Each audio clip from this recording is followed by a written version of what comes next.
say standing up here receiving an award from the American Fertility Association, just being 9 years old, is something I never thought could happen. No, seriously. We're still trying to figure out what fertility means. My name is Nero. I'm Roman. Curtis Shaw Child. Desmond Child. My name is Angela. And this is The story Of our family.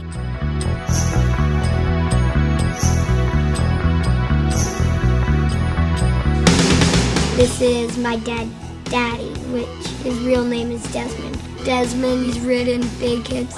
I Hate Myself for Loving You, for Joan Jett. I Was Made for Loving You, for Kiss, Livin' La Vida Loca, for Ricky Martin. You Give Love a Bad Name, for Bon Jovi. Do you not know who Bon Jovi is? Boys, this is your godfather.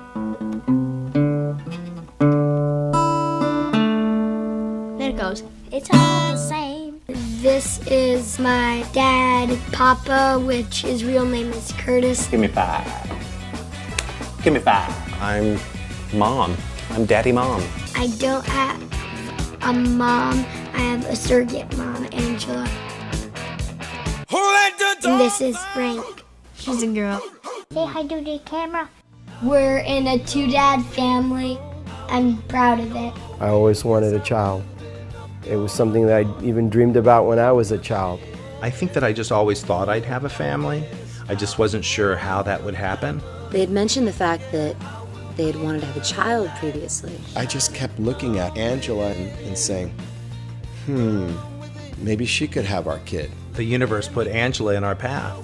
It was such a magical journey. It just felt effortless. It's really organically turned into this beautiful extended family, and we really just had nothing to do with it. It just created itself. It takes a village, but in our case, it took the village people. Love is the guider to truth, and love makes a family. By making this documentary, we're going to show that it is possible. I think it's important that gay people try to make families and have a beautiful life. This will help to normalize relations between the straight culture and the gay culture. There are a lot of forces fighting against us. Every time I read the paper, there's another movement to try to take away our human rights. The Don't Say Gay bill, and yes, it's actually called that. They want to prevent teachers from talking about homosexuality in the classrooms. They don't want teachers to even use the word gay. We're not supported really in forming committed relationships. We're not treated with equality. I'm really happy to be here in Nashville. It's a kind of a conservative community. When somebody comes up and asks, oh, is Mom given a break today? And so I step up and I say, well, actually they have 2 daddies. And they're kind of like, for a second, and they go, oh, how does that work? I have some friends that, have been wanting to do that, and it's an activistic kind of thing that we've done.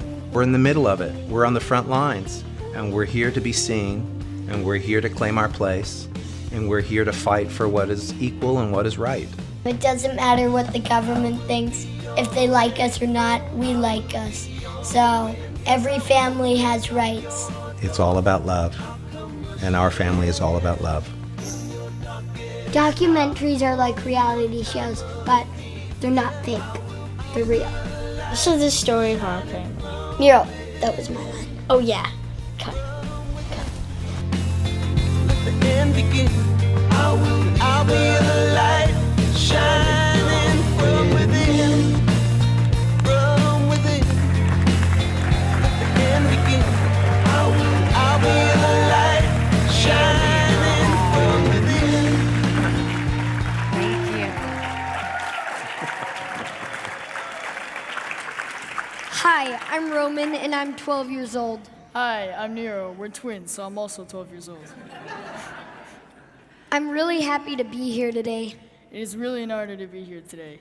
If it weren't for Deepak, we would not be here. I mean, here, we wouldn't be alive. It's true, Deepak.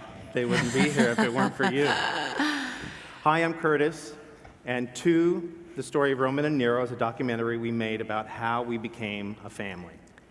It traces back to a trip we took with Deepak 14 years ago to India, where we attended a meditation retreat built around his book, How to Know God. And I have to tell you, It's right in front of we're laughing because when we were rehearsing going through this, the boys make fun of what I'm going to say the next because they kind of think that I'm one big hippie. That's their biggest problem, that the whole spiritual truth piece has not totally gotten through to them. But No, only when you talk about that swirling finger thing, they start rolling their eyes a little bit. But it was an amazing experience for us. It was like we were living in a fable. The finger of the universe began a gentle cosmic swirl. That part. But that synchronistic signposts would pop up, and it was unreal. They seemed like markers that showed us that we were on the path that we were supposed to be. Well, and I really think that was because of all those signposts that we decided to do what we did with this. It actually started out as a personal video diary I was keeping for myself, and then I had a friend who had a better camera, and then I said, hey guys, let's take some interviews, and then it just organically morphed into this amazing, beautiful film. And then 4 years ago, about 4 years ago, we were incredibly fortunate to connect with our director, Heather Winters, who, along with her editor, Lennon Nersesian, combed through over 300 hours of video footage that we had gathered in order to find a narrative that reflected the life that we were leading. That movie, Boyhood, has nothing on us, really. And at that point, the boys were 9 years old, and so we decided to let them speak for themselves and talk to them so that they could become the narrators of their story. 2, the documentary has screened in 17 film festivals across the United States over the last year and a half.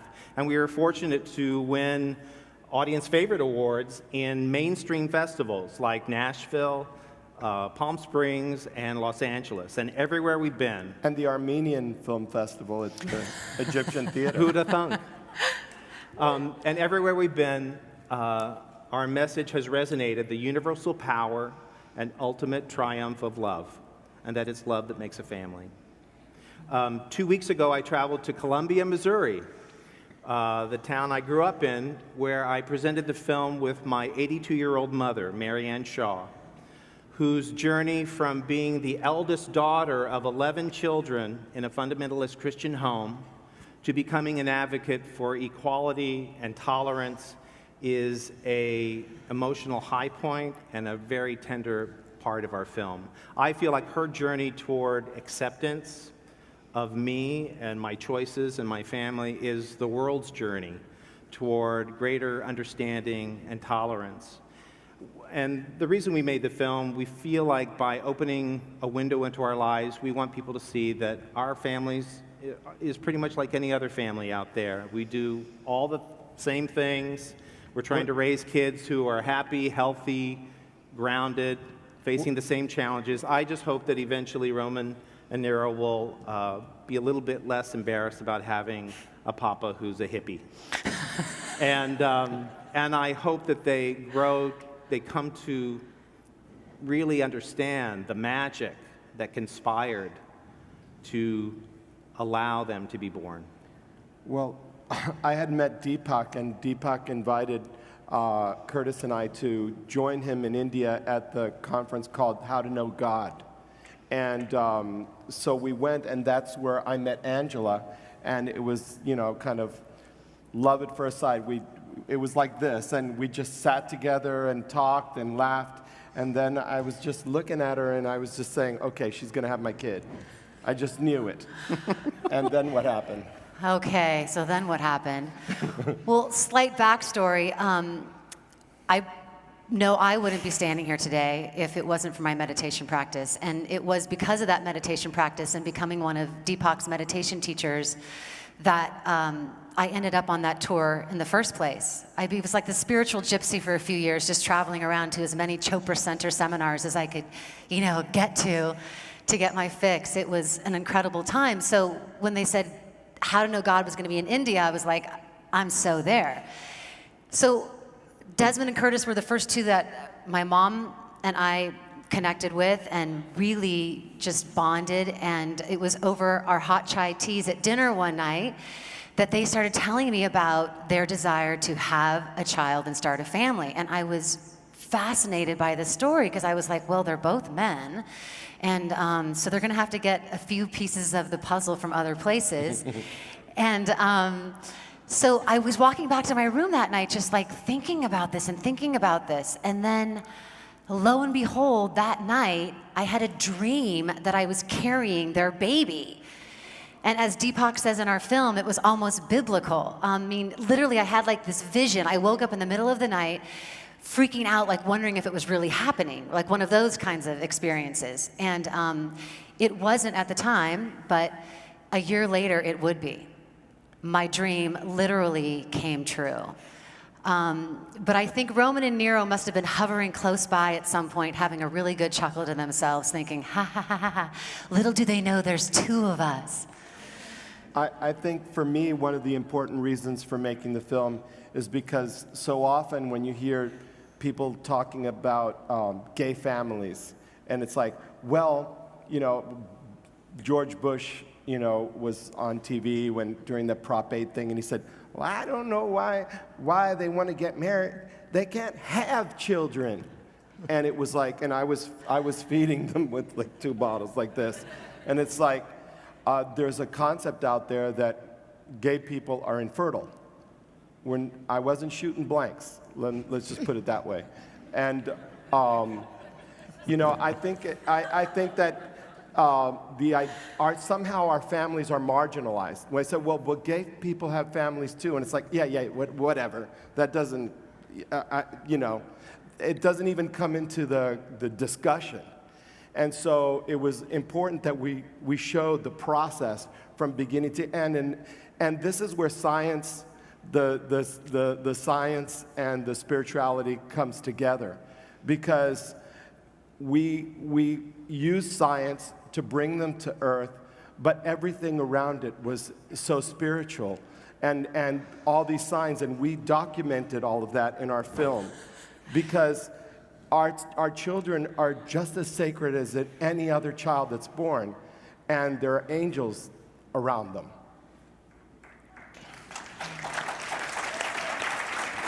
A wonderful thing happened when, see, they were born in the midst of 9/11. The actual implantation of the embryos. Our in vitro was the week before 9/11. Yeah. I was stuck in LA because I couldn't fly out. September 7th, and I had flown all the way to Europe, and then I was waiting for Curtis in Crete, where we were going to have a vacation, and he wasn't able to fly.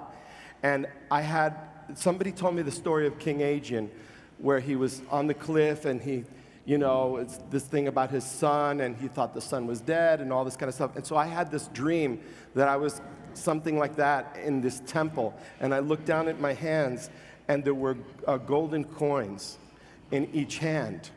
And that next night, Curtis and Angela called me to tell me that we were pregnant and we were going to have twins. And it was so amazing with the 2 coins, because there were figures of like profiles, like Roman or Greek gods.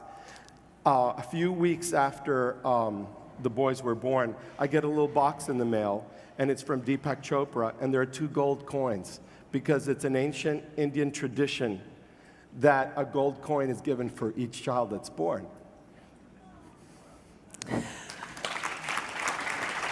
You know, so there you have it, where you know, those connecting dots always pointed us that we were doing the right thing and we were going in the right direction. And you know, thanks to science, we were able to have our own, you know, biological children. And you know, before talking about the modern family, we're a modern family, and we're very proud of it. Yeah. Thank you. We think you'll love our movie too, so you should check it out at some point. It's a love story, really. It's about our love for each other, the love we got from the universe, and it's our way of kind of showing and giving that back as a testament of that love to everybody else. So. And thank you, Deepak, so much for allowing us Yes. to be here. It's such Thank you. a wonderful thing. Yeah. We're And, so indebted to you. Next week, Morgan Spurlock is premiering two in all over the country and all these landmark theaters. It's called Morgan Spurlock Presents, and he's featuring two. But we have a website. It's available on DVD and Amazon, iTunes. And we have a website to the documentary, TWO, thedocumentary.com. And then we're going to be on Netflix in December. Yeah. So we're getting it out there because, I mean, here we're just preaching to the choir. The important thing is to get it to be seen by people that never even met a gay person or didn't know they did. So we're you know, it's like, excuse me, who did your hair? And so it's about opening hearts and minds. And we see the graph the other day, yesterday, the graph of acceptance as it's climbing. And the thing is that justice and human justice and fairness and truth, that's something that we're moving towards, and we're a part of that. We're the last group in this country that isn't treated like human beings, like full human beings, because we don't have the full rights from coast to coast in every state.